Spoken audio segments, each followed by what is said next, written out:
اگلی آیت ہے، اللہ تبارک و تعالیٰ نے ارشاد فرمایا، اعوذ باللہ من الشیطان الرجیم، بسم اللہ الرحمن الرحیم، وَإِذِ اسْتَسْقَىٰ مُوسَىٰ لِقَوْمِهِ، جب حضرت موسیٰ علیہ السلام کی قوم نے اپنے لیے، اِذِ اسْتَسْقَىٰ مُوسَىٰ لِقَوْمِهِ، موسیٰ علیہ السلام نے اپنی قوم کے لیے پانی طلب کیا۔ استسقاء کہتے ہیں پانی طلب کرنے کو، جیسے جب بارش وغیرہ نہ ہو رہی ہو تب بھی ہم نماز استسقاء پڑھتے ہیں تاکہ اللہ تبارک و تعالیٰ بارش نازل فرما دے۔ فقلنا، تو ہم نے کہا، اضرب بعصاک الحجر، اس پتھر پر اپنا عصا مارو، فانفجرت منہ اثنتا عشرۃ عینا، تو اس پتھر سے 12 چشمے جاری ہو گئے۔ قد علم کل اناس مشربہم، ہر گروہ نے اپنے پانی پینے کی جگہ کو جان لیا۔ کلوا واشربوا من رزق اللہ، اللہ کے رزق سے کھاؤ اور پیو۔ ولا تعثوا فی الارض مفسدین، اور زمین میں فساد کرتے ہوئے نہ گھومو، فساد نہ کرتے پھرو۔ وَإِذْ قُلْتُمْ يَا مُوسَىٰ، اور جب تم نے کہا اے موسیٰ، لن نصبر، ہم صبر نہیں کر سکتے یا ہم ہرگز صبر نہیں کریں گے، علی طعام واحد، ایک ہی طرح کے کھانے پر، فدع لنا ربک یخرج لنا، اپنے رب سے ہمارے لیے دعا کیجئے کہ وہ نکالے ہمارے لیے، مما تنبت الارض، مطلب جو ہمیں من و سلوہ مل رہا ہے اس کی بجائے ہمیں زمین میں سے اگا کر دے، زمین میں سے نکالے ہمارے لیے اگائی ہوئی چیزیں، من بقلیہا، سبزیاں، وقثائہا، ککڑی، وفومیہا، وعدسیہا، وبصلیہا، گندم، مسور اور پیاز پیدا فرمائے، زمین میں سے نکلے ہم وہ کھائیں۔ قال، حضرت موسیٰ علیہ السلام نے کہا، تستبدلون الذی، یا تم بدلہ چاہتے ہو اس چیز کے بدلے میں، ہوا ادنا، جو ادنا ہے، مطلب پہلے تمہیں اچھی چیز مل رہی ہے اب تم ادنا چیز کو چاہتے ہو، ایک من و سلوہ مل رہا ہے تمہیں، کھا رہے ہو اچھا کھانا، خود اگانا ہے، خود کاٹنا ہے، پھر وہ کھانا ہے، بالذی ہوا خیر، اس چیز کے بدلے میں جو زیادہ بہتر ہے، اہبطوا، اتر جاؤ، نکل جاؤ، چلے جاؤ، مصرا فإن لکم ما سألتم، اس شہر میں چلے جاؤ، وہاں تمہیں ہر چیز ملے گی جس کا تم سوال کرتے ہو، وضربت علیہم الذلۃ، اور ان پر ذلت اور بدحالی، والمسکنۃ، مسکینی ڈال دی گئی، وباؤوا بغضب من اللہ، اور وہ اللہ کے غضب میں آ گئے، ذالک بانہم، اس وجہ سے ہوا، کانوا یکفرون بآیات اللہ، وہ اللہ کی آیات کا انکار کرتے تھے، وَيَقْتُلُونَ النَّبِيِّينَ بِغَيْرِ الْحَقِّ، ناحق انبیاء کو قتل کرتے تھے، ذَلِكَ بِمَا عَصَوْا وَكَانُوا يَعْتَدُونَ، اور وہ نافرمان تھے اور حد سے تجاوز کرنے والے تھے۔ بیسیکلی تو اس آیت کے اندر، ان 2 آیات کے اندر جو ذکر ہوا، اس کی تفسیر اور یہ واقعے کی ترتیب تو ہم نے پہلے پڑھ دی تھی، اور ان نعمتوں کا تسلسل بھی، کہ جب میدان دیا کے اندر تھے، من و سلوہ نازل ہوا، آسمان سے ان کے لیے کھانا اترا، کھاتے تھے، 40 سال گھومتے رہے، پھر اللہ تبارک و تعالیٰ نے انہیں نجات دی۔ اب یہ اسی دوران کا ذکر ہے، میدان تیا کا ہی، کہ جب وہاں پر انہیں پیاس لگی نا، 40 سال کے لیے جب وہاں پر تھے، میں نے آپ کو چشموں کا ذکر کیا تھا، 12 چشمے پھوٹے، تو اسی کا اللہ تبارک و تعالیٰ ذکر فرما رہا ہے۔ جب انہیں پیاس لگی تو موسیٰ علیہ السلام سے کہنے لگے کہ اللہ سے دعا کریں، اللہ تبارک و تعالیٰ ہمیں پانی دے۔ حضرت موسیٰ علیہ السلام نے دعا کی تو اللہ تبارک و تعالیٰ نے فرمایا، وہ جو ایک خاص چٹان ہے اس پر اپنا عصا مارو۔ موسیٰ علیہ السلام نے عصا مارا تو وہاں سے 12 چشمے پھوٹ پڑے۔ اب بنی اسرائیل کے اس وقت حضرت موسیٰ علیہ السلام کے ساتھ 12 گروہ تھے، یا 12 فیملیز تھی، یا 12 ان کے طبقات تھے، 12 قبیلے تھے، تو ہر قبیلے نے اپنا اپنا چشمہ پہچان لیا، جان لیا، فکس کر لیا یہ ہمارا چشمہ ہے، اور وہ وہاں سے پانی پینے لگے۔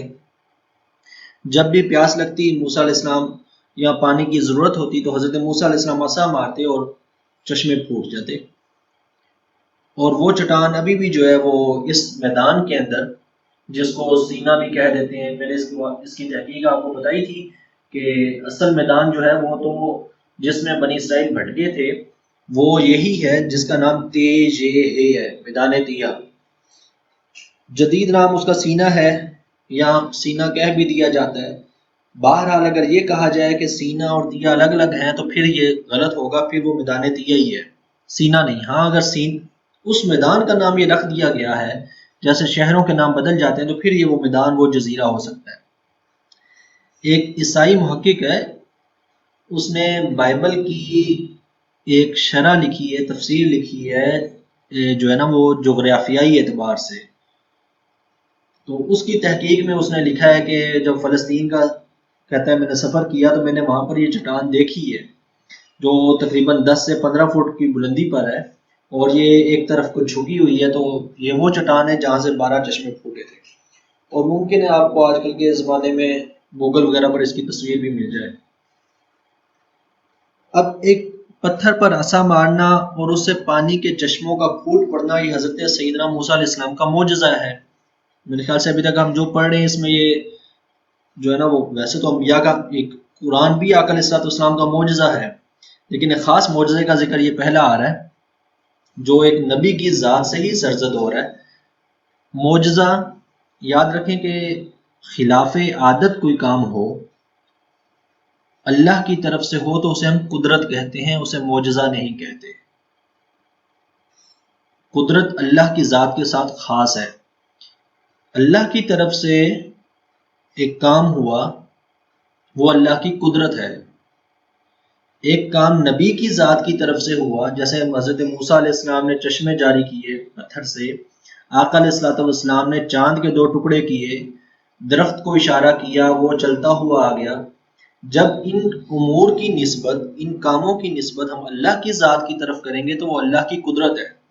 جب اس کی نسبت نبی کی طرف کریں گے تو پھر قدرت نہیں بولیں گے، پھر اس کو معجزہ بولیں گے کہ یہ معجزہ ہے۔ ہمارے ہاں جو کہہ دیا جاتا ہے یہ قدرت کا معجزہ ہے، یہ جملہ ہی غلط ہے۔ قدرت اللہ کی ذات کے ساتھ خاص ہے، معجزہ نبی کی ذات کے ساتھ خاص ہے۔ معجزے کا مطلب ہوتا ہے کہ کسی کو عاجز کر دینا، یعنی نبی کی ذات سے اللہ تبارک و تعالی ایسے کام سر انجام دلواتا ہے جس سے سامنے والا جو مان نہیں رہے ہوتے ان کے وہ عاجز ہو جاتے ہیں، وہ لاجواب ہو جاتے ہیں، ان کے پاس جو ہے نا پھر وہ کوئی جواز نہیں رہتا ہے۔ یہ معجزے کا معنی ہے۔ تو جب نبی کی طرف اس چیز کی نسبت ہوگی تو پھر وہ معجزہ ہوگا۔ وہ کوئی غیر نبی ہو، اللہ کا ولی ہو، صحابی ہو، غیر نبی کوئی بھی، اس کی طرف جب ہم نسبت کریں گے نا کہ کسی اللہ کے نبی کے علاوہ کسی شخص سے کوئی ایسا کام سرزد ہوا، پھر اس کو قدرت یا معجزہ نہیں کہیں گے، پھر اس کو کرامت کہیں گے۔ معجزے کا لفظ نبی کے ساتھ خاص ہے، قدرت کا لفظ اللہ کی ذات کے ساتھ خاص ہے، اور باقی لوگوں کے لیے یا اولیاء کے لیے یا نیک بندوں کے لیے کرامت کا لفظ ہے۔ جیسے قرآن پاک میں آیا نا، حضرت سلیمان علیہ السلام نے پوچھا کہ ملکہ بلقیس کا تخت کون لے کر آئے گا؟ کئی 100 میل کی مسافت تھی، تو ایک جن کھڑا ہوا، اس نے کہا میں لے آتا ہوں، تو آپ نے کہا نہیں مجھے تو پہلے چاہیے۔ تو پھر ایک شخص کھڑا ہوا، قرآن نے کہا وہ آپ کا صحابی تھا، وہ نبی نہیں تھا، صحابی تھا وہ آپ کا، جن کا نام ذکر کیا گیا مفسرین کے غالباً ان کا نام آصف تھا۔ تو وہ کھڑے ہوئے، انہوں نے کہا کہ میرے پاس کتاب کا علم ہے، اللہ نے مجھے یہ طاقت عطا کی ہے کہ میں وہ تخت لا سکتا ہوں۔ تو اب وہ جو تخت لے کر آئے ہیں نا، جب اس تخت کے اتنی دور سے آنے کی نسبت اللہ کی ذات کی طرف کریں گے تو وہ اللہ کی قدرت ہے، لیکن جب اس شخص کی طرف کریں گے جو نبی نہیں ہے، نبی کا صحابی ہے، غیر نبی ہے، تو وہ نہ قدرت ہے نہ معجزہ ہے، بلکہ وہ اس کی کرامت ہے۔ تو یہ ہمارے ہاں عام طور پہ اس چیز کو مکس کر دیا جاتا ہے۔ تو یہ تو موسیٰ علیہ السلام کا معجزہ تھا کہ آپ نے پتھر سے چشمے جاری کر دیے، عصا مارا اور چشمے جاری ہو گئے۔ عام طور پہ ایسے ہوتا نہیں ہے، اور معجزہ ہوتا ہی یہ ہے جو عادت کے خلاف ہو۔ اب انبیاء کے معجزات پر ایمان لانا اور یقین رکھنا یہ دین کی شرائط میں سے اور ضروریات میں سے ہے۔ معجزہ سمجھ آئے یا نہ آئے، اس پر یقین رکھنا دین کا حصہ ہے۔ اگر انسان شک کرے گا تو دائرہ اسلام سے خارج ہے، یہ لوازمات میں سے ہے مطلقاً۔ ہاں اگر کوئی ایسی چیز ہے نا، مثال کے طور پہ کوئی روایت سامنے آئی کہ آقا علیہ الصلوۃ والسلام سے یا فلاں نبی سے یہ معجزہ سرزد ہوا، لیکن اس روایت کی سند پر تحقیق کرتے ہوئے کسی نے کہا کہ بھئی یہ روایت درست نہیں ہے، قابل قبول نہیں ہے، یہ ایک الگ معاملہ ہے۔ معجزے کا کوئی انکار کر دے کہ معجزہ ہے ہی نہیں، یا معجزہ ثابت ہو صحیح حدیث سے، قرآن پاک سے، اس میں شک کر لے کوئی شخص، تو وہ دائرہ اسلام سے خارج ہے۔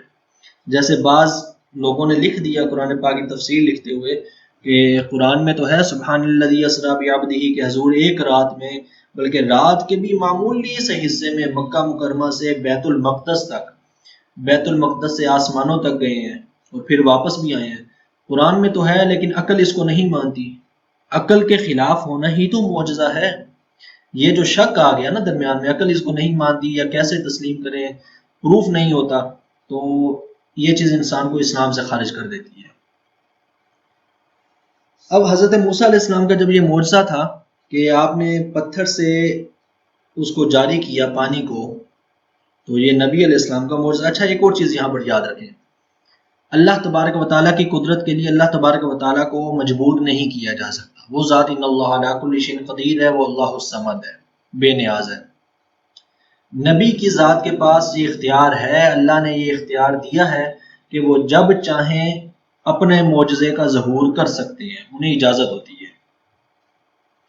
جو باقی لوگ ہیں، اولیاء ہیں یا صحابہ ہیں، جیسے حضرت سلیمان علیہ السلام کے سامنے آپ کے صحابی نے عرض کیا کہ میں تخت لے آتا ہوں، عام شخص کے لیے، اولیاء کے لیے کرامت کا ظاہر کرنا ہر وقت اجازت ہی نہیں ہے شرعاً۔ دیکھیں نا حضرت سلیمان علیہ السلام کے سامنے بھی اس شخص نے اجازت لی، اجازت کے بغیر۔ ہاں اجازت اب کیا ہوگی، اب ولی پر وہی تو آنی نہیں ہے۔ عام شخص کرامت کیسے دکھائے گا، کوئی اللہ کا ولی یا کوئی نیک بندہ؟ تو وہ یہی ہوگا کہ جب ایسی ضرورت ہو کہ جب بات دین اور اسلام کی آ جائے، اسلام اور کفر کی آ جائے، کہ اب اس کا کوئی ایسا کام سرزد ہونا لازمی ہو کہ جس سے اللہ کی قدرت اور دین اسلام کا سچا ہونا ثابت ہو جائے، تو پھر وہاں پر ولی کرامت دکھاتا ہے، اور وہ اللہ کی طرف سے ہوتی ہے۔ اور ایک چیز اور یاد رکھیں کہ ولی کی کرامت نبی کے علاوہ، نبی کا چونکہ معجزہ ہے، جب میں کرامت بول رہا ہوں تو اس کا تعلق غیر نبی کے ساتھ ہے، وہ بغیر سبب کے نہیں ہوتی، کوئی نہ کوئی سبب ضرور بنے گا اس چیز کا، چاہے مردہ زندہ ہو رہا ہو، چاہے وہ ہوا میں اڑ رہا ہو۔ پہلی بات تو یہ ہے کہ اس کا کرامت دکھانا جائز نہیں ہے جب تک کوئی دین اور اسلام پر کوئی حرف نہ آئے، ضروری نہ ہو جائے۔ ایک اور میں آپ کو مثال دے دیتا ہوں، پھر میں آپ کو بتاتا ہوں میں آپ کو بتا کیوں رہا ہوں۔ صحابہ کرام علیہم رضوان ایک جگہ پر تشریف لے گئے، وہ لوگ مسلمان نہیں تھے، اسلام کی دعوت دی، ان کے ایک بندے کو کسی نے سانپ نے ڈس لیا، وہ مرنے والا تھا۔ انہوں نے کہا کہ اگر آپ لوگ سچے ہیں، آپ کے نبی سچے ہیں، تو اس بندے کو ٹھیک کر دو، ہم ایمان لے آئیں گے۔ اب یہ موقع تھا کہ صحابہ کرام علیہم رضوان نے دم کیا اور وہ شخص ٹھیک ہو گیا۔ دیکھیں نا، اسلام اور کفر کی بات آئی، ان لوگوں کا اسلام کی طرف آنا فرض تھا۔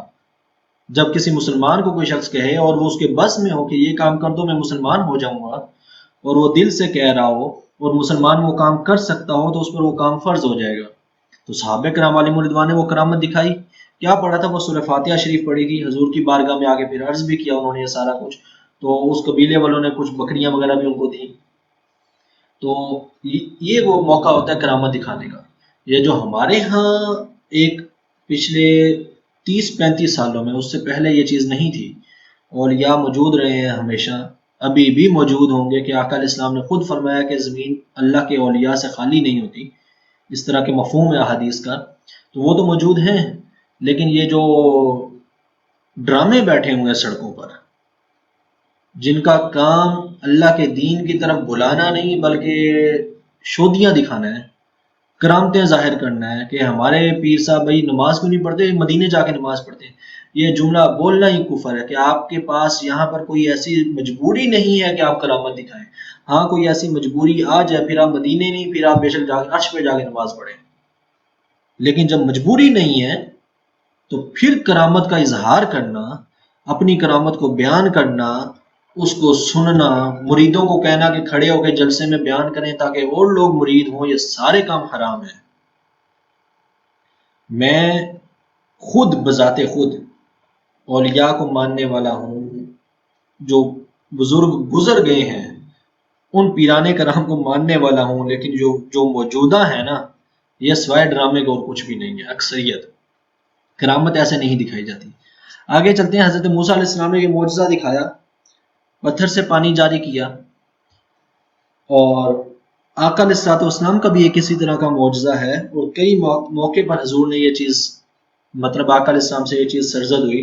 آقا علیہ الصلوۃ والسلام نے اس چیز کا اظہار فرمایا کہ حضور یہ جو حدیبیہ کا واقعہ ہے، صلح حدیبیہ، وہاں پر تھے۔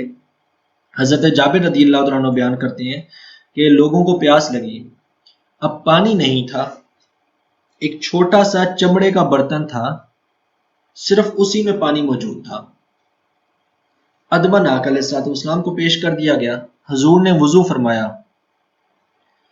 آقا علیہ السلام نے جب اس برتن کے اندر اپنا دست اقدس ڈالا، ہاتھ مبارک اس برتن کے اندر ڈالا، وہ برتن کتنا سا ہوگا، آپ سمجھ لیں کہ ایک لوٹے جتنا ایک چمڑے کا برتن تھا جس سے وضو کیا جا سکے۔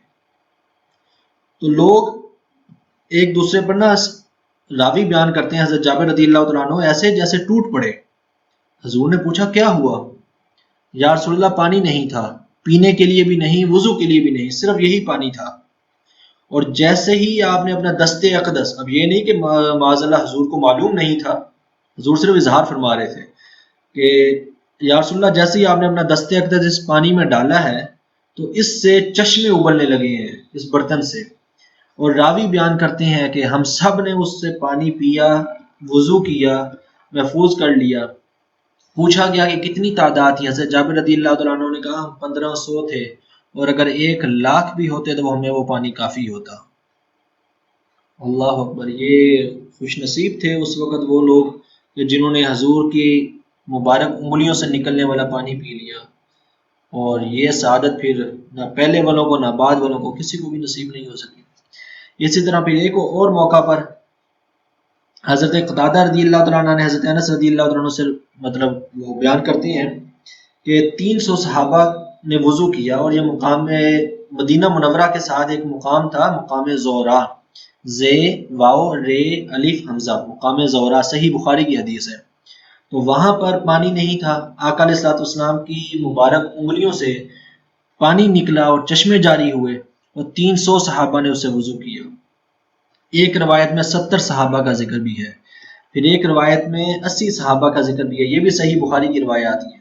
تو گویا کہ آقا علیہ الصلوۃ والسلام کی مبارک انگلیوں سے پانی کے چشمے جاری ہونا، اور 1500 لوگوں کا، 2000 لوگوں کا وضو کرنا اور پانی پینا، یہ کوئی ایک بار کا واقعہ نہیں ہے، بلکہ کئی بار مدینہ منورہ میں رہتے ہوئے بھی اور سفر کے دوران بھی آقا علیہ الصلوۃ والسلام کے مبارک انگلیوں سے یہ چشمے جاری ہوئے، اور صحابہ کرام نے پانی پیا اور وضو بھی کیا۔ یہ صحیح بخاری کی حدیث ہے۔ تو یہ آقا علیہ الصلوۃ والسلام کا معجزہ ہے۔ آگے چلتے ہیں۔ یہودیوں نے انبیاء کرام علیہ السلام کو قتل کیا تھا، شہید کیا تھا۔ اب یہ ایسے ہوا تھا کہ جب من و سلوہ اترتا تھا اور وہ کھاتے تھے، اب انہوں نے کہا کہ اب ہمیں من و سلوہ کی بجائے نا گندم اور مسور کی دال چاہیے، مسر چاہیے۔ تو موسیٰ علیہ السلام نے انہیں تعجب بھی کیا اور ان کو ڈانٹا بھی کہ یہ تم کیا کرنا چاہتے ہو کہ تمہیں ایک لذیذ غذا مل رہی ہے، اللہ کی طرف سے آ رہی ہے، خراب نہیں ہوتی ہے، بغیر محنت کی مل جاتی ہے، اور تم اس کے بدلے میں، ایک اچھی چیز کے بدلے میں ادنا چیز مانگ رہے ہو، اڑے رہے وہ۔ تو آپ نے فرمایا کہ کسی بھی زرعی زمین میں چلے جاؤ، زراعت والی زمین میں چلے جاؤ، تمہیں یہ چیزیں مل جائیں گی۔ اب بنی اسرائیل نے کفران نعمت کیا تھا، نعمت کی ناشکری کی تھی۔ اب یہ یہاں سے ہمیں یہ سبق ملتا ہے کہ جب اللہ تبارک و تعالیٰ کی جو نعمت مل رہی ہو اس پر ناشکری نہیں کرنی چاہیے۔ اللہ تبارک و تعالیٰ کو ناشکری نہیں پسند، اس کو شکر پسند ہے۔ وہ فرماتا ہے لئن شکرتم لازیدنکم، شکر کرو گے تو میں اور زیادہ دوں گا۔ اب بنی اسرائیل نے ناشکری کی، کہ ہمیں یہ نہیں چاہیے، ہمیں وہ چاہیے، تو اللہ نے جو کچھ عطا کیا ہے انسان اس پر کہے کہ مجھے یہ کیوں مل گیا، مجھے وہ نہیں ملا، یہ چیز رب کو نہیں پسند۔ دوسرے کی خواہش رکھیں، دعا کریں کہ یا اللہ مجھے اس سے بہتر عطا کر دے۔ بہتری کی دعا کرنا، اللہ تبارک و تعالیٰ سے طلب کرنا جائز ہے، اجر ہے، ثواب ہے، برکت ہے۔ اللہ سے نہیں طلب کریں گے تو کس سے کریں گے؟ وہ مالک ہے۔ لیکن جو ملا ہو اس پر یہ کہنا کہ یہ کیوں ملا ہے، یہ کم ملا ہے، یہ ناشکری ہے اور رب کو یہ نہیں پسند۔ تو بنی اسرائیل نے یہ کام کیا تھا۔ پھر حضرت موسیٰ علیہ السلام کی کچھ معجزات کا بھی مذاق اڑایا انہوں نے، اور انہوں نے پھر حضرت اشعیاء، یہ اب اگلی چند باتوں میں بعض ایسے انبیاء کا ذکر آئے گا جو ہمیں بظاہر قرآن و حدیث میں نہیں ملتا، لیکن بائبل میں اور توریت میں اور زبور میں، اولڈ ٹیسٹامنٹ اور نیو ٹیسٹامنٹ کے اندر یہ چیزیں موجود ہیں۔ بعض انبیاء کا ذکر قرآن اور حدیث میں موجود نہیں، اور کچھ پھر تاریخی حوالوں سے جو ہے نا بعض انبیاء کا ہمیں ذکر ملتا ہے۔ ان میں ایک نبی کا ذکر آتا ہے حضرت اشعیاء، الف شین عین یہ الف، اور حضرت زکریا اور حضرت یحییٰ علیہ السلام کو بھی انہی بنی اسرائیل والوں نے بلا وجہ شہید کر دیا تھا۔ اب اس کی سزا میں اللہ تبارک و تعالیٰ نے فرمایا کہ تم پر، بنی اسرائیل پر یعنی کہ ان لوگوں پر، کہ من و سلوہ کا بھی انہوں نے انکار کر دیا، پھر جب شہر میں داخل ہوئے تو سجدہ کرنے کی بجائے جو ہے وہ مذاق اڑاتے ہوئے داخل ہوئے، اللہ کے حکم کی نافرمانی کی۔ اتنی قدرتیں دیکھیں اللہ تبارک و تعالیٰ کی، معجزات دیکھیں انبیاء کرام کے، حضرت موسیٰ علیہ السلام کے، اس کے باوجود بھی جب انہوں نے نعمتوں کا انکار کیا تو اللہ تبارک و تعالیٰ نے فرمایا اب اس کی سزا یہ ہے کہ دنیا میں ذلت اور خواری تم پہ مسلط کر دی جائے گی، اور اللہ کے غضب اور اس کی لعنت کے مستحق ہو جاؤ گے، اور ہمیشہ مطلب اسی طرح رہو گے۔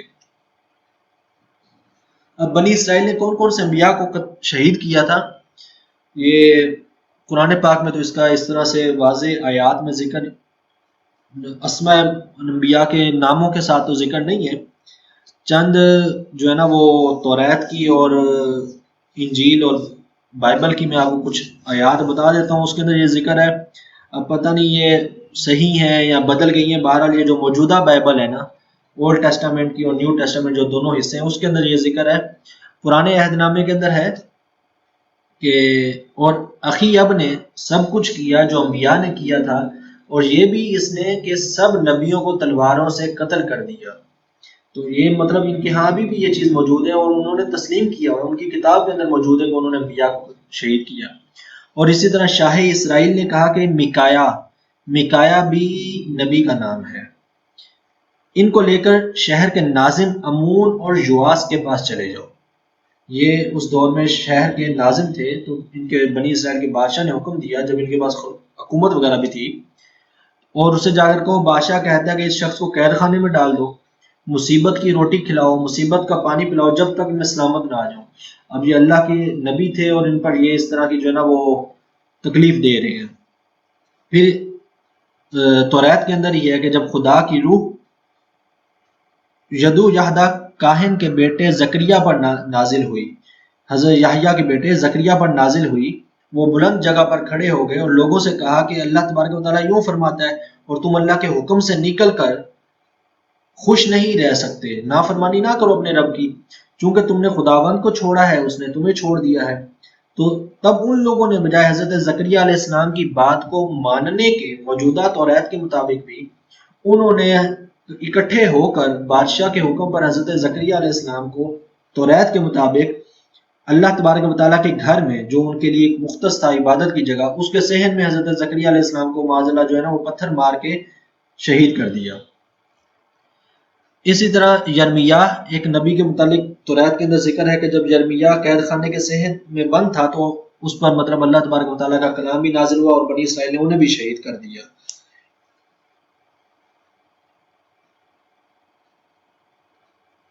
اسی طرح حضرت یحییٰ کے متعلق ہے کہ بادشاہ بیٹھا ہوا تھا، بادشاہ کی بیٹی آئی یا اس کی بیوی آئی اور اس نے کہا کہ مجھے ابھی اس شخص کا سر چاہیے، تو بادشاہ نے حکم دیا اور شہید کر دیا گیا۔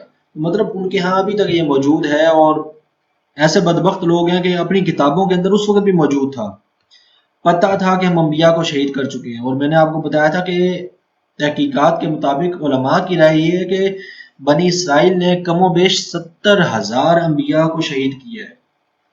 70,000 انبیاء کو شہید کیا، اللہ کی نعمتیں دیکھ کر اس کا ناشکری کی، اللہ تبارک و تعالیٰ کے انعامات دیکھ کر اس کی ناشکری کی، انبیاء کو شہید کر دیا، قدرت کا انکار کر دیا، تو پھر اللہ تبارک و تعالیٰ نے ان پر ذلت مسلط کر دی۔ اب ذلت کیسی ہے کہ زمینی اسباب کو اگر ہم دیکھیں موجودہ دور میں تو یہودی بہت طاقتور نظر آتے ہیں، لیکن قرآن کہتا ہے، اللہ تبارک و تعالیٰ نے فرمایا ہے کہ وَضُرِبَتْ عَلَيْهِمُ الذِّلَّةُ وَالْمَسْكَنَةُ وَبَاءُوا بِغَضَبٍ مِّنَ اللَّهِ، اور تم پر ذلت اور جو ہے نا وہ یہ بدحالی لازم کر دی گئی ہے، تم اس سے کبھی نکل نہیں سکتے۔ تو اس کی تعویل یہ ہے کہ یہودی دجال کے آنے تک، اور جب دجال آئے گا یہ دجال کے جھنڈے کے نیچے جمع ہوں گے، یہ ابھی بھی اس کو وہ پھر جب کہیں ذکر آئے گا پھر میں آپ کو اس کے نئے نام اور اس کا نقشہ بتاؤں گا، ابھی پھر بات لمبی ہو جائے گی ورنہ۔ بہرحال یہ اس کو ابھی تک مانتے ہیں اور اس کا انتظار بھی کر رہے ہیں نئے خدا کا تو یا نئے مسیحا کا، اس کے ساتھ جمع ہوں گے یہ سارے، اور حضرت امام مہدی کے ساتھ جنگ بھی لڑیں گے، قتل کر دیے جائیں گے، دجال کو حضرت عیسیٰ علیہ السلام مار دیں گے۔ تو اس وقت تک جب تک دجال نہیں آئے گا، دجال کے جھنڈے کے نیچے جو اکٹھے نہیں ہوں گے، اس وقت تک یہ دنیا میں کسی نہ کسی کے محتاج رہیں گے۔ آج بھی یہودی بہت طاقتور ہیں، لیکن جب تک برطانیہ اور امریکہ یہ بڑے ملکوں کی ان کی پیٹھ کے پیچھے ہاتھ نہ ہو تو وہ کچھ بھی نہیں کر سکتے۔ بلکہ اسرائیل بنانے میں ہی برطانیہ کا ہاتھ ہے کہ آئنسٹائن کا خط موجود ہے غالباً 1919 کا شاید، کہ اس نے ایک خط لکھا تھا ملکہ برطانیہ کو، کہ خط لکھا تھا کہ وقت آ گیا کہ اگر الگ حکومت بنائی جائے یہودیوں کے لیے، جیوز کے لیے، یہ محتاج رہیں گے ہمیشہ۔ باقی زمینی حقائق ہیں وہ ہم اگلی آیات میں پڑھیں گے، آیات آئیں گی کہ اللہ تبارک و تعالیٰ نے وعدہ کیا کہ جو محنت کرے گا حکومت اس کو دے دوں گا، تو اللہ نے ان کو حکومت دے دی ہے کیونکہ انہوں نے محنت کی ہے۔ اور باقی پچھلی آیات گزری تھی کہ میں نے آپ کو حدیث پاک سنائی تھی کہ آقا علیہ الصلوۃ والسلام نے فرمایا تھا، حضور نے اس وقت یہ پیشن گوئی فرما دی تھی کہ اگر تم اللہ کی کتاب پر عمل نہیں کرو گے تو تم پر تمہارے دشمنوں کو مسلط کر دیا جائے گا۔ یہودی آج اگر دنیا میں طاقتور ہیں تو اس میں صرف یہودیوں کی اپنی محنت نہیں ہے، اس میں ہمارے مسلمانوں کے کارنامے بھی ہیں، ہماری حرکتیں بھی ایسی ہیں کہ آج 58 اسلامی ممالک کے اندر شاید ہی کوئی ایک جو ہے نا وہ ایک مرلہ جگہ بھی ایسی ہو جہاں اللہ کا اسلام نافذ ہو، اللہ کا قرآن نافذ ہو، اپنی ذات کے لیے نافذ ہے سارا کچھ۔ سعودی عرب ہے یا پاکستان ہے یا کوئی بھی ہے کہ جہاں پر اپنی ذات آ جاتی ہے، بادشاہ پر انگلی اٹھتی ہے تو وہاں پر سر قلم ہو جاتا ہے، جہاں پر اللہ کے قرآن کے ذکر آتا ہے یا حدیث کا ذکر آتا ہے تو وہاں پر پھر ہمارے سامنے اور حکومتوں کے سامنے جدید تقاضے اور جدید دور کے لوازمات، بہت کچھ چیزیں ایسی آ جاتی ہیں کہ پھر جو نا وہ قرآن پاک کو پس پشت ڈال دیتے ہیں، اور پاکستان میں بھی ایسا ہو رہا ہے۔ ایک ہی مثال دیکھ لیں صرف سود کی، کوئی 20-22 سال ہو گئے ہیں سود کی پٹیشن دائر ہوئی ہے، بنیادی طور پہ ختم کر دیا گیا تھا پاکستان سے سود کو، لیکن حکومتوں کے حق میں ہے سود کھانا، بینکنگ سسٹم کے حق میں ہے، پٹیشن دائر کر دی گئی، وہ آج تک پٹیشن وہ عدالت میں پڑی ہے فیڈرل شریعت کورٹ میں، اس کو نہیں لگنے دیتے، حکمران نہیں چاہتے کہ ختم ہو۔ اور سود کیا ہے کہ سارے احکامات ایک سائڈ پہ، صرف ایک حکم اللہ کا، اور اللہ نے فرمایا ہے کہ سود اللہ سے جنگ ہے، باقی ساری چیزیں تو پھر ایک الگ سے نا۔ اور پھر اگر گننی شروع کر دیں ہم تو شاید 100 میں سے 90-95 چیزیں ایسی ہوں گی کہ جو ہم صراحت سے بحیثیت معاشرہ اللہ کے حکم کے خلاف کر رہے ہیں۔ اور میں اکثر ایک چیز کہا کرتا ہوں، آپ کے سامنے بھی یہ سوال رکھتا ہوں کہ کبھی غور کیجئے گا، ایک وقت تھا 313 مسلمان میدان جنگ میں اترے ہیں، تلواریں نہیں ہیں، حضور نے انہیں درخت کی چھال اتار کے، چھڑی درخت کی وہ دے دی، 1000 کے لشکر کے ساتھ وہ ٹکرا گئے، اللہ نے فتح دے دی۔ آقا علیہ السلام کی وصال ظاہری کے بعد مسلمہ کذاب وغیرہ سے جب جنگ شروع ہوئی تو ایک موقع ایسا آیا کہ لشکر ایک سائڈ پر تھا، دوسری طرف سے حملہ ہونے لگا، 60,000 رومیوں کا لشکر تھا، اور اس پر 100% حوالہ جات موجود ہیں، کوئی گھڑی ہوئی بات نہیں ہے۔ حضرت خالد بن ولید 60 صحابہ کو لے کر 60,000 کے لشکر کے اندر کود پڑے تھے اور اللہ نے انہیں فتح دے دی تھی۔ 60 مسلمان، 60,000 رومیوں کا لشکر، اس وقت کی سپر پاور، اللہ نے انہیں فتح دے دی۔ اللہ نے ہمیں حکومت دی، 1400 سال گزر گئے، آج اس موجودہ 200 سال نکال کے دنیا پر حکومت کرتے رہے مسلمان، ساتوں بر اعظموں میں گھومتے رہے ہیں، لیکن اب کیا ہے، اللہ کے قرآن کو چھوڑ چکے ہیں۔ تو میں آپ کے سامنے جو سوال رکھنے لگا تھا، اس وقت 1.5 ارب مسلمان ہیں، بلکہ اس سے زیادہ ہوں گے، امام کعبہ سے لے کر ہمارے محلے میں موجود، گاؤں میں موجود ایک چھوٹی سی مسجد کے امام تک، حج جیسی بڑی عبادت سے لے کر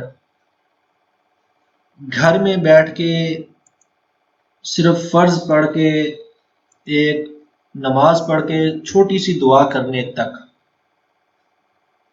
میرا یہ سوال ذرا اس پہ غور بھی کیجئے گا آپ لوگ بعد میں، امام کعبہ سے لے کے ہماری مسجدوں کے امام تک، حج جیسی عبادت سے لے کے چھوٹی چھوٹی عبادتوں تک، جلسوں میں، جلوسوں میں، ختم قرآن پہ، رمضان المبارک میں، حج میں، روزوں میں، افطاری میں، سحری میں، نمازوں کے بعد، جمعے کے بعد، پوری دنیا میں 1.5 ارب مسلمان دعا کرتے ہیں کہ یا اللہ اسلام کو غلبہ دے دے، یا اللہ مسلمانوں کو امن دے دے، یا اللہ مسلمانوں کو جو یہ دہشت گردی ہے، یہ فتنہ فساد ہے، اس سے دور کر دے، اسلامی نظام دے دے، کوئی حکمران اچھے دے۔ اللہ کیوں کسی ایک کی دعا بھی قبول نہیں کرتا؟ کبھی سوچئے گا، حالانکہ رسول اللہ صلی اللہ علیہ وسلم نے تو فرمایا تھا کہ 40 مسلمان مل کر اگر دعا کریں، حدیث کے الفاظ ہیں، میں آپ کو کبھی اس کا ریفرنس بھی دے دوں گا انشاءاللہ، 40 لوگ مل کر دعا کریں تو ان 40 میں کوئی ایک ایسا نیک ضرور ہوتا ہے اللہ کا۔ اگر کہیں 40 مسلمان بھی جمع ہو جائیں تو ان 40 میں کوئی ایک ایسا ضرور ہوتا ہے کہ اللہ ان کی دعا قبول کر لیتا ہے۔ تو بڑے بڑے پیر موجود ہیں، بڑے بڑے بزرگ موجود ہیں، بڑے بڑے علماء موجود ہیں، امام کعبہ سے لے کر نیچے تک، حج سے لے کر ہر عبادت تک رو رو کے دعائیں بھی ہوتی ہیں۔ اللہ کسی ایک کی دعا بھی قبول کیوں نہیں کر رہا؟ وجہ کہیں تو 1.5-2 ارب مسلمان اتنی بڑی غلطی کر رہے ہیں، اور وہ غلطی بھی اجتماعی غلطی ہے، معاشرتی غلطی ہے، حیثیت امت غلطی ہے، کہ اللہ کسی ایک کی بھی نہیں سن رہا، کسی ایک کی دعا بھی قبول نہیں کر رہا۔ چلیں ہم کہیں کہ شاید کسی ایک علاقے میں ہی امن ہو جائے، بدقسمتی کہ اب تو حرم شریف بھی محفوظ نہیں رہا، وہاں پر بھی حملے ہونے شروع ہو گئے۔ آپ نے وہ نیوز سنی ہوگی، کوئی 2-3-4 مہینے پہلے یا پتہ نہیں سال پہلے قاتلانہ حملہ بھی ہوا تھا، وہ کوئی بندہ جو ہے نا، وہ پھر دھماکہ بھی ہوا تھا، تو اب تو وہ بھی شروع ہو گیا، وہاں بھی شروع ہو گیا۔ آخر اللہ تبارک و تعالیٰ کسی ایک کی دعا ہی قبول کر لے، کیوں کسی کی دعا قبول نہیں ہوتی؟ کوئی تو وجہ ہے، اور وہ وجہ قابل غور ہے، اور یہ ہماری حرکتیں ہیں کہ آج ہم پر دشمن مسلط ہیں، کہ ہم نے قرآن پر عمل اور اسلامی نظریہ اور اسلامی سوچ چھوڑ دی۔ ہم اس اسلام پر عمل کرتے ہیں جو اسلام ہمارے حق میں ہوتا ہے اور ہمیں پسند ہوتا ہے۔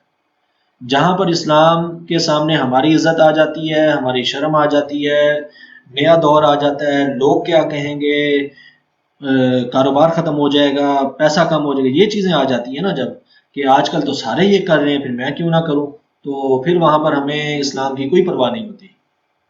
آگے چلتے ہیں، اگلی آیات میں اللہ تبارک و تعالیٰ نے ارشاد فرمایا، ان الذین آمنوا، بے شک ایمان والے، والذین ہادوا، اور وہ لوگ جو یہودی ہیں، والنصارى، جو نصارہ ہیں، عیسائی ہیں، نصارہ اور عیسائی ایک ہی ٹرم ہے،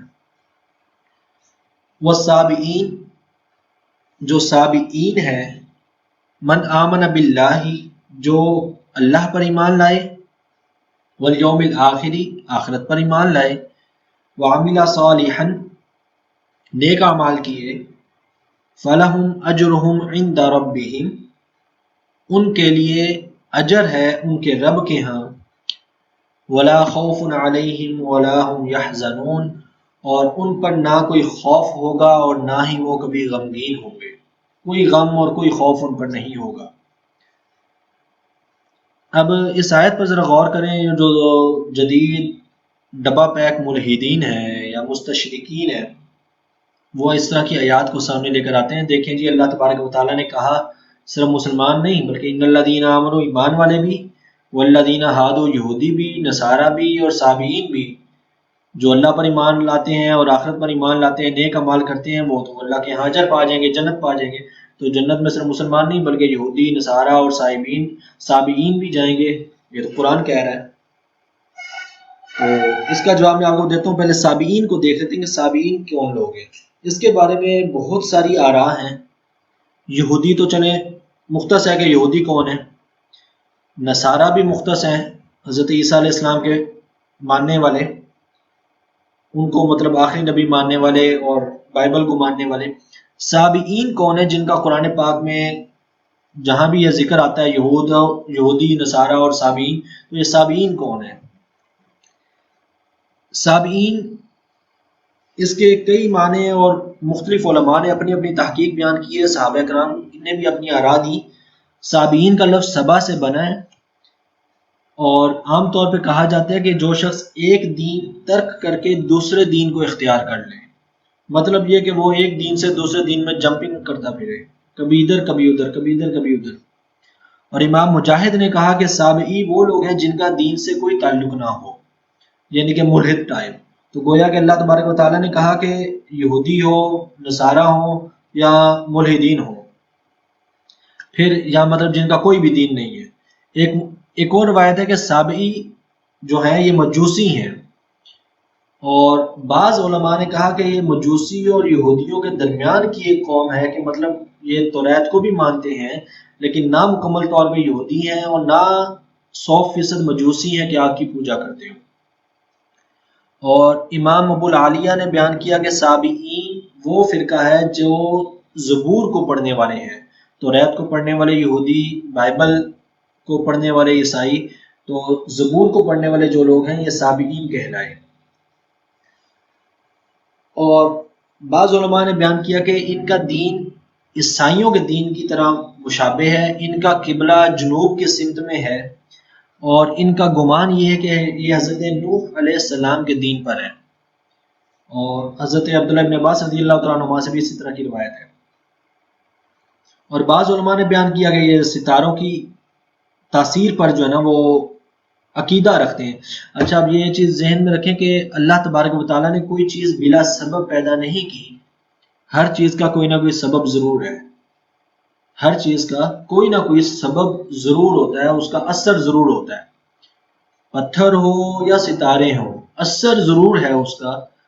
اس چیز پر یقین رکھنا، یہ سمجھنا کہ یہ کام ہوا اس وجہ سے ہے، یہ کفر ہے اور شرک ہے۔ مثال کے طور پہ انگوٹھی پہنی، سورج کی شعائیں جسم پر پڑ رہی تھیں تو ان کا ایفیکٹ اور ہوگا، لیکن جب وہی شعاع اس پتھر میں سے کراس کر کے جسم پر پڑے گی تو اس شعاع کا کچھ نہ کچھ اثر تو بدلے گا۔ اور پھر اگر یہ کہا جائے کہ کوئی بھی اثر نہیں ہے، تو اللہ تبارک و تعالیٰ نے تو قرآن پاک میں فرمایا کہ اللہ تبارک و تعالیٰ نے کوئی بھی چیز فالتو اور فضول پیدا نہیں کی، کوئی نہ کوئی مقصد، کوئی نہ کوئی اس کا سبب، کوئی نہ کوئی اس کا اثر تو ہے پوری کائنات کا۔ اور اس کا ساری کائنات کا تعلق بھی انسان کے ساتھ ہے، کہ بنایا بھی ہمارے لیے، سارا ہمارے سمجھنے کے لیے اور ہمارے لیے۔ لیکن ان چیزوں پر ایسا یقین رکھنا کہ رب کی ذات کا انکار ہو جائے، انگوٹھی پہنی، مشکلات آئی ہیں تو انگوٹھی پہن لی ہے، اس نیت سے انگوٹھی پہننا کفر ہے۔ مشکلات آئی ہیں تو بھائی قرآن نے کہا ہے، ہم نے آیت پڑھی تھی کہ اللہ کی بارگاہ میں سجدہ کرو، نماز پڑھو۔ یہ انگوٹھیاں پہننے سے پریشانیاں دور نہیں ہوتی، 10 انگوٹھیاں پہننے سے اور جو ہے نا وہ پتھر پہننے سے اور پتھر تلاش کرنے سے اور یہ ستاروں کی چال چلن نکالنے سے نہ پریشانیاں دور ہوتی ہیں نہ آتی ہیں۔ ہاں، رب چاہے تو ان کو سبب ضرور بنا دیتا ہے، کوئی پتھر سبب ہو سکتا ہے، کوئی ستارہ سبب ہو سکتا ہے، کوئی ستارہ نشانی ہو سکتا ہے، بالفرض کہ جب یہ ستارہ نمودار ہوتا ہے تو جو ہے نا وہ فلاں جو ہے وہ کوئی آپ سمجھ لیں کہ عذاب آتا ہے، زلزلہ آتا ہے، کچھ بھی. جیسے مثال کے طور پہ چاند کا اثر تو ہوتا ہے نا سمندر پہ. 13ویں 14ویں 15ویں رات کو جب چاند فل جوبن پہ ہوتا ہے تو سمندر کے اندر لہریں بھی زیادہ ہوتی ہیں، کشش تو ہوتی ہے چاند کی. تو اثر ہے ہر چیز کا، لیکن اس پر یقین رکھ لینا کہ یہ ہو ہی صرف چاند کی وجہ سے رہا ہے، یہ چیز غلط ہے، یہ کفر ہے. اللہ تبارک و تعالیٰ نے اس چیز کو سبب بنایا ہے تاکہ ہم سمجھ سکیں رب کی قدرت کو، وہ اس کی اپنی طاقت نہیں ہے. تو یہ چیز ذہن میں رکھیں. تو یہ جو صابئین ہیں ان کے بارے میں رائے ہے کہ یہ ہیں موحد. موحد کہتے ہیں جو توحید کو ماننے والے ہیں، اللہ کی ذات کو ماننے والے ہیں، لیکن یہ ستاروں کی تاثیر کا عقیدہ رکھتے ہیں. اب چونکہ ستاروں کی تاثیر کا عقیدہ رکھتے ہیں تو اس لیے یہ دین اسلام سے خارج ہے کہ جو شخص تاثیر کا اس طرح سے عقیدہ رکھے گا ستاروں کے بارے میں یا پتھر کے بارے میں یا کسی بھی چیز کے بارے میں تو وہ پھر جو ہے نا وہ جائز نہیں ہے. اس کو اب یوں بھی سمجھ لیں جیسے ہم سر میں درد ہوتا ہے، پیناڈول گولی کھا لی، شفا اللہ نے دینی ہے، سبب وہ گولی بن رہی ہے. اگر یہ کہیں کہ شفا ہی اس گولی سے ہونی ہے، نہیں کھائیں گے تو ہوگی ہی نہیں، اور اسی گولی کی وجہ سے ہی ہوئی ہے، تو یہ کفر ہو جائے گا اور شرک ہو جائے گا، یہ جائز نہیں ہوگا. اللہ تبارک و تعالیٰ نے اس چیز کو سبب بنایا ہے، علاج کو. بیماری کی ہوتی ہے، انسان علاج کرواتا ہے، سبب بنتا ہے، میڈیسن کھاتا ہے تو اللہ تبارک و تعالیٰ شفا دے دیتا ہے. اس نے چونکہ خود حکم دیا ہے سبب اختیار کرو، میں مسبب الاسباب ہوں، سبب اختیار کرو گے تو رب دے گا. تو صابئین کے بارے میں بہرحال بہت ساری رائیں ہیں. اب خلاصہ یہ ہے جو جدید علماء بیان کرتے ہیں، ایک طبقہ ہو گیا یہودیوں کا، ایک ہو گیا نصارہ کا. صابئین فرما کہ اللہ تبارک و تعالیٰ نے یہودیوں اور نصارہ کے علاوہ تمام لوگوں کو مراد لیا ہے تاکہ کوئی انسان قرآن کے مخاطب حکم سے باہر نہ نکل جائے.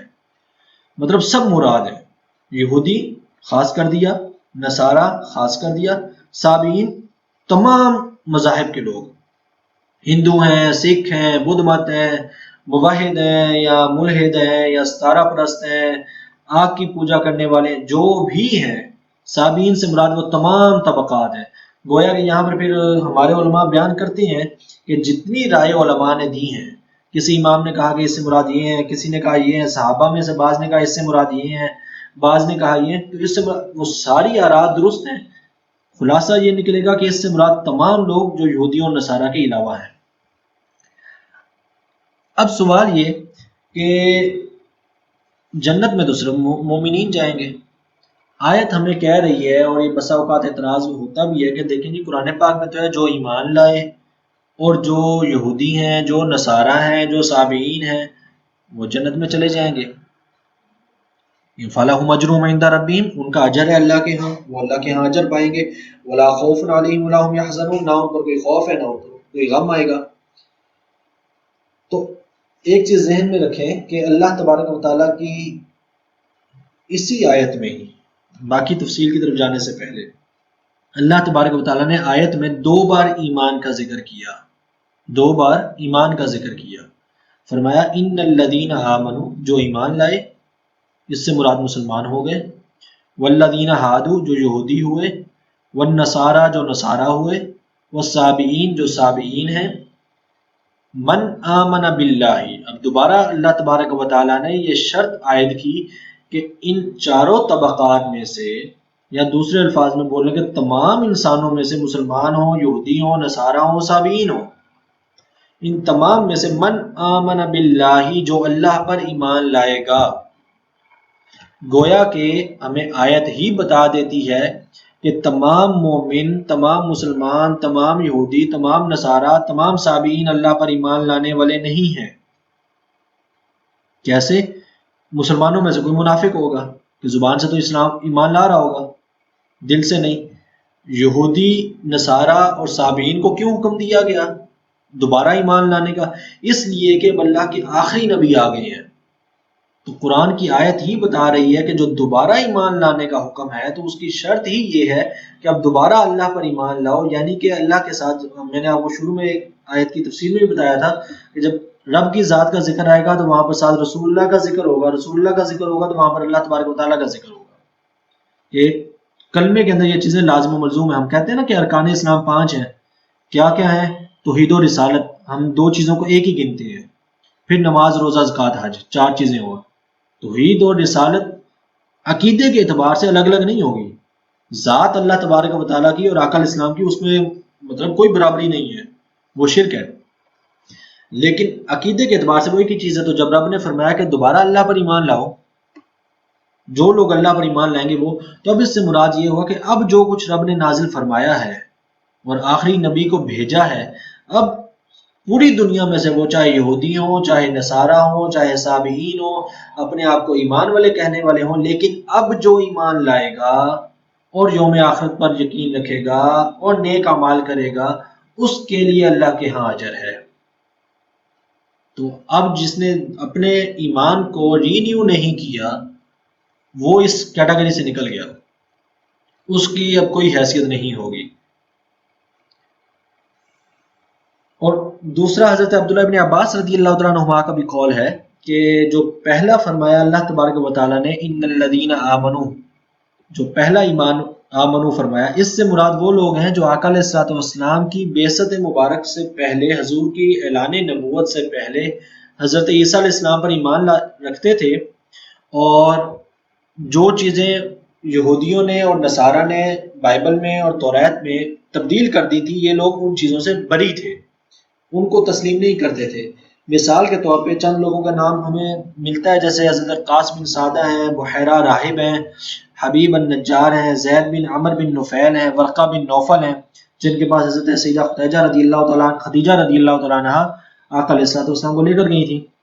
حضرت سلمان فارسی ہیں جو بعد میں اسلام بھی لائے، نجاشی کا وفد ہے۔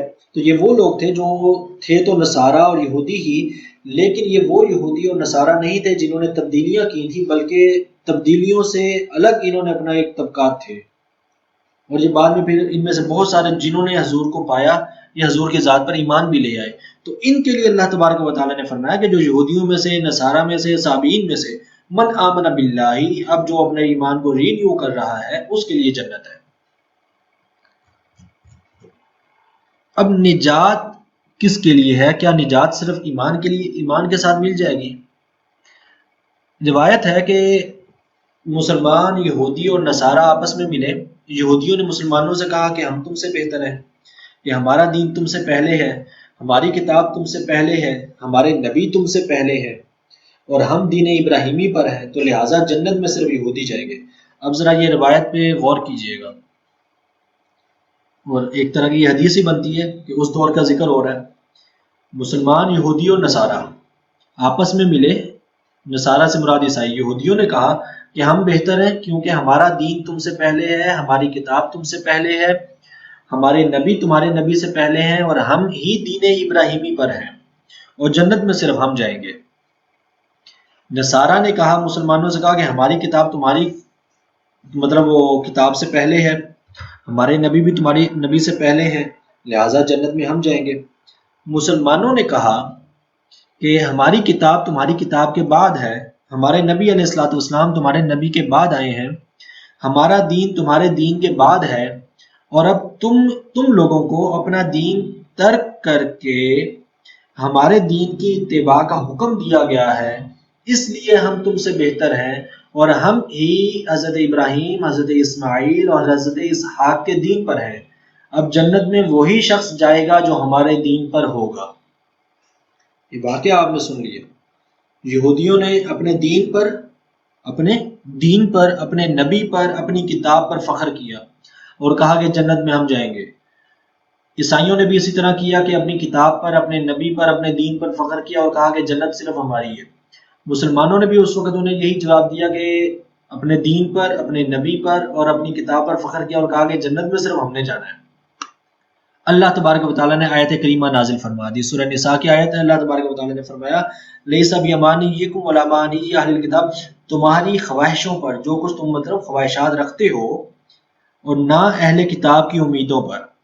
جو مسلمانوں کے دل میں خواہش ہے، جو یہود و نصارہ کے دل میں خواہش ہے، جو ان کی امید ہے، ایسا نہیں ہوگا، بلکہ کیا ہوگا، من یعمل سوءا یجز بہ، جو برا کام کرے گا اسے سزا دی جائے گی، ولا یجد له من دون اللہ ولی ولا نصیرا، اور وہ اللہ کے سوا نہ کسی کو حمایتی پائے گا نہ کسی کو مددگار پائے گا۔ تو اللہ تبارک و تعالیٰ نے اس چیز کی اس وقت نفی فرما دی کہ اپنے ایمان پر فخر نہ کرنا، اپنے نبی کی ذات، ہاں ایمان پر فخر کریں، دین پر فخر کریں، نبی علیہ الصلوۃ والسلام کی ذات پر فخر کریں، قرآن پر فخر کریں، لیکن صرف یہ فخر کرنا جنت میں جانے کا سبب نہیں بن سکتا۔ جنت میں جانے کے لیے اللہ نے فرمایا ولا یجد له من دون اللہ من یعمل سوءا یجز بہ، جو برا عمل کرے گا اسے سزا ملے گی، اور پھر فرمایا ومن یعمل من الصالحات من ذکر او انثی، جو حالت ایمان میں نیک اعمال کریں گے، نیک کام کریں گے، خواہ مرد ہوں یا عورتیں ہوں، وہو مؤمن، ان کے وہ مومن ہونے چاہیے، فاولئک یدخلون الجنۃ ولا یظلمون نقیرا، وہ جنت میں داخل کیے جائیں گے اور ان پر کوئی ظلم نہیں کیا جائے گا۔ لہٰذا یہودیوں کا یہ دعویٰ کرنا کہ جنت میں ہم جائیں گے، مسلمانوں کا یہ دعویٰ کرنا کہ ہمارا ایمان ہی کافی ہے، ہمارے نبی علیہ الصلوۃ والسلام نے شفاعت کرنی ہے، اللہ نے انہیں مقام محمود دیا ہے، مقام کوثر دیا ہے، حضور نے شفاعت کرنی ہے، تو ہم نے تو جانا ہی جنت میں ہے، یہ دونوں عقیدے غلط ہیں اور اللہ نے خود اس کی نفی کر دی ہے۔ حضور شفاعت کریں گے، میں نے جب آپ کو وہ شفاعت والی بتائی تھی آیات، اس میں بتایا تھا آقا علیہ الصلوۃ والسلام کی شفاعت برحق ہے، اس میں شک کرنا بھی کفر ہے، قرآن حدیث میں موجود ہے، بخاری کی بے شمار احادیث ہیں، قرآن پاک کی آیات ہیں، اللہ نے خود فرمایا کہ حضور اللہ کی اجازت سے شفاعت کریں گے، لیکن اس شفاعت کے قابل بھی ہونا چاہیے، خالی زبانی کلامی بات نہیں چلے گا وہاں پر۔ اگلی تھوڑی سی آیات دیکھ لیتے ہیں۔ اللہ تبارک و تعالیٰ نے فرمایا وَإِذْ أَخَذْنَا مِيثَاقَكُمْ وَرَفَعْنَا فَوْقَكُمُ الطُّورَ، اور یاد کرو جب ہم نے تم سے پختہ وعدہ لیا، عہد لیا طور پر، خُذُوا مَا آتَيْنَاكُمْ بِقُوَّةٍ وَاذْكُرُوا مَا فِيهِ لَعَلَّكُمْ تَتَّقُونَ، اور ہم نے جو کچھ تمہیں دیا تھا اس کو مضبوطی سے پکڑ لو، وَاذْكُرُوا، اور یاد کرو، مَا فِيهِ لَعَلَّكُمْ تَتَّقُونَ، جو کچھ اس میں ہے اس کو یاد کرو تاکہ تم پرہیزگار بن جاؤ۔ ثم تولیتم من بعد ذلك، اور تم اس عہد سے پھر گئے، فلولا فضل اللہ علیکم ورحمتہ لکنتم من الخاسرین، سو اگر تم پر اللہ کا فضل اور اس کی رحمت نہ ہوتی تو تم ضرور نقصان اٹھانے والوں میں سے ہو جاتے۔ وَلَقَدْ عَلِمْتُمُ الَّذِينَ اعْتَدَوْا مِنْكُمْ فِي السَّبْتِ، اور بے شک تم ان لوگوں کو جانتے ہو جنہوں نے تم میں سے ہفتے کے دن میں حد سے تجاوز کیا، حد کراس کر دی، فَقُلْنَا لَهُمْ كُونُوا قِرَدَةً خَاسِئِينَ، ہم نے انہیں کہا کہ تم دھتکارے ہوئے بندر بن جاؤ، فَجَعَلْنَاهَا نَكَالًا لِمَا بَيْنَ يَدَيْهَا وَمَا خَلْفَهَا وَمَوْعِظَةً لِلْمُتَّقِينَ، سو ہم نے اس واقعے کو، اس ساری جو ابھی تک واقعہ بیان ہوا بنی اسرائیل کا اور یہ جو ابھی آیات آئیں، ہم نے اس واقعے کو اس زمانے کے لوگوں کے لیے اور بعد کے لوگوں کے لیے عبرت بنا دیا، وَمَوْعِظَةً لِلْمُتَّقِينَ، تاکہ پرہیزگار لوگ، متقی لوگ اس سے نصیحت حاصل کریں۔ اور متقی کون ہے؟ قرآن کے نازل ہونے کی پہلی سبب اور مقصد رب نے یہی بیان فرمایا، جو پہلی آیات تھی ہدی للمتقین، تاکہ متقی لوگ ہدایت پا جائیں، اور جو متقی نہیں ہوگا، ڈرنے والا نہیں ہوگا، رب نے اس کو ہدایت بھی نہیں دینی۔ اب عہد اور میثاق کیا ہے؟ عہد کہتے ہیں کسی چیز کی حفاظت کرنا، اس پر وعدہ کر لینا، اس پر قسم کھا لینا، یہ عہد کہلاتا ہے۔ اب کس عہد کا ذکر کیا گیا آیات میں، وہ یہ کہ جب انسان نے اللہ کی اطاعت کا اقرار کر لیا، اشہد ان لا الہ الا اللہ واشہد ان محمد عبدہ ورسولہ، جب یہ پڑھ لیا تو اس کا مطلب ہے اللہ تبارک و تعالیٰ کے ساتھ عہد کر لیا، وعدہ کر لیا کہ یا اللہ جو مجھے تو حکم دے گا، جو قرآن پاک میں حکم آئے گا، جو آپ کے نبی علیہ الصلوۃ والسلام حکم دیں گے، ہم ان پر عمل کریں گے، ہم ان کی اطاعت کریں گے۔ یہ عہد ہو گیا۔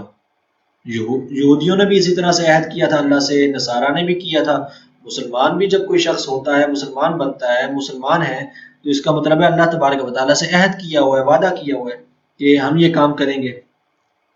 اور وثاقت کا معنی ہوتا ہے جو اللہ تبارک و تعالیٰ نے فرمایا کہ وَإِذْ أَخَذْنَا مِيثَاقَكُمْ، ہم نے تم سے میثاق لیا، وہ اس سے آپ یوں سمجھ لیں کہ اس سے بھی ایک درجے اوپر کی چیز ہے۔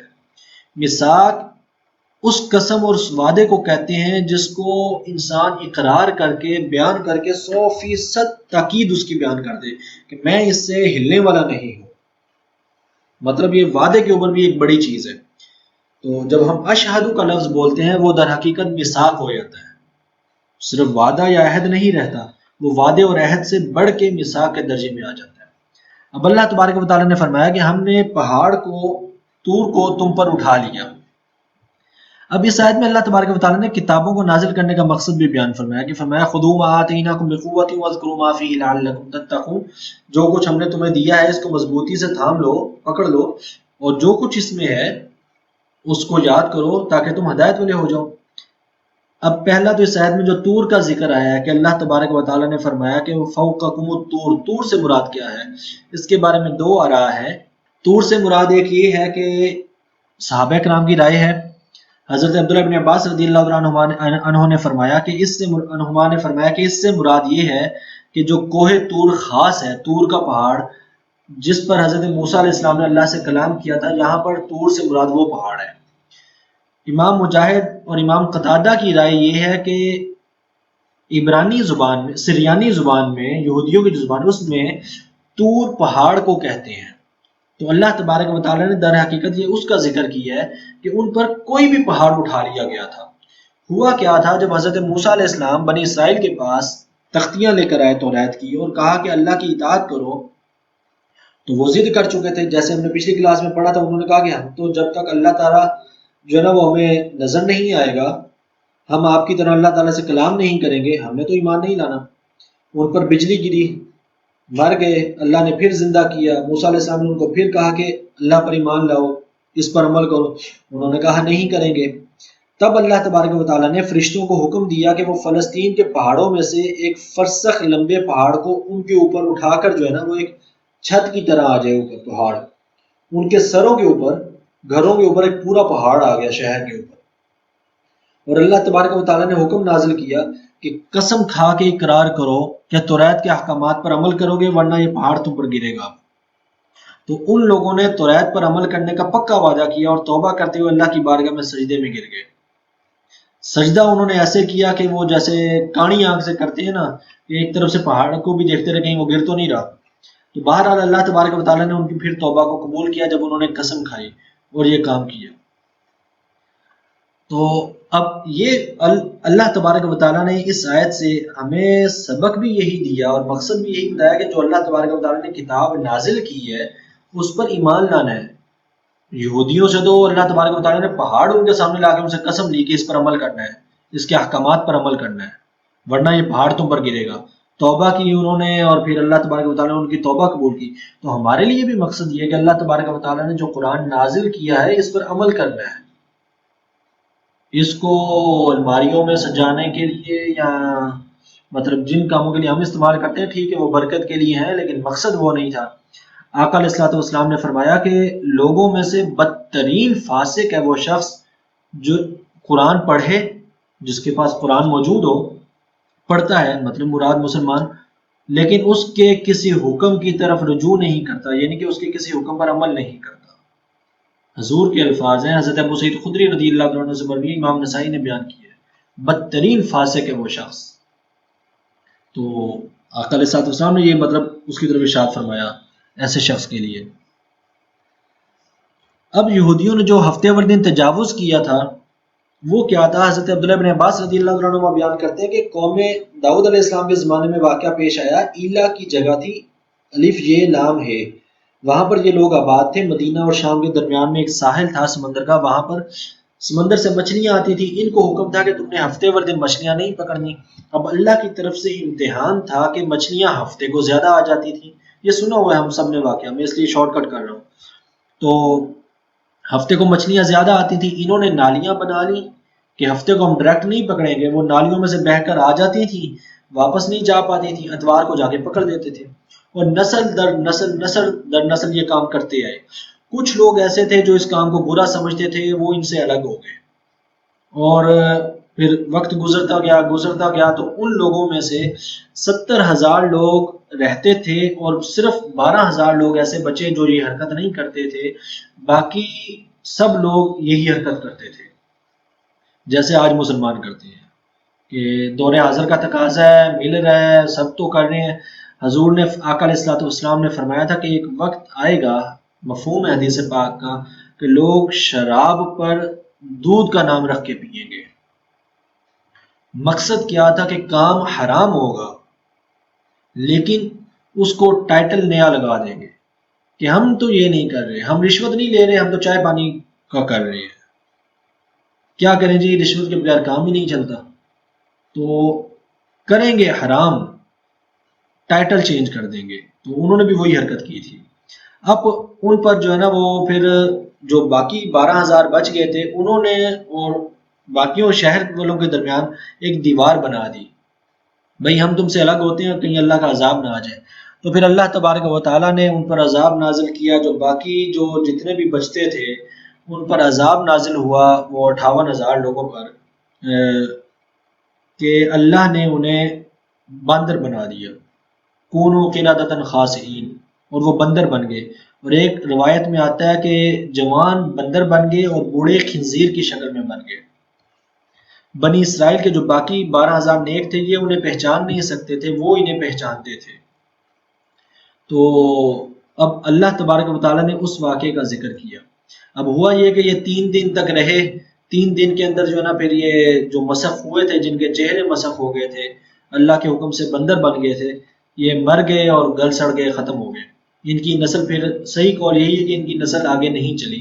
بعض لوگ کہتے ہیں کہ یہ موجودہ بندر اسی نسل میں سے ہیں، لیکن یہ قول جو ہے نا وہ زیادہ درست نہیں ہے۔ صحیح قول یہی ہے کہ ان کی نسل آگے نہیں چل سکی، وہ 3 دن رہے اور پھر ختم ہو گئے اور برباد ہو گئے۔ السلام علیکم ورحمۃ اللہ وبرکاتہ۔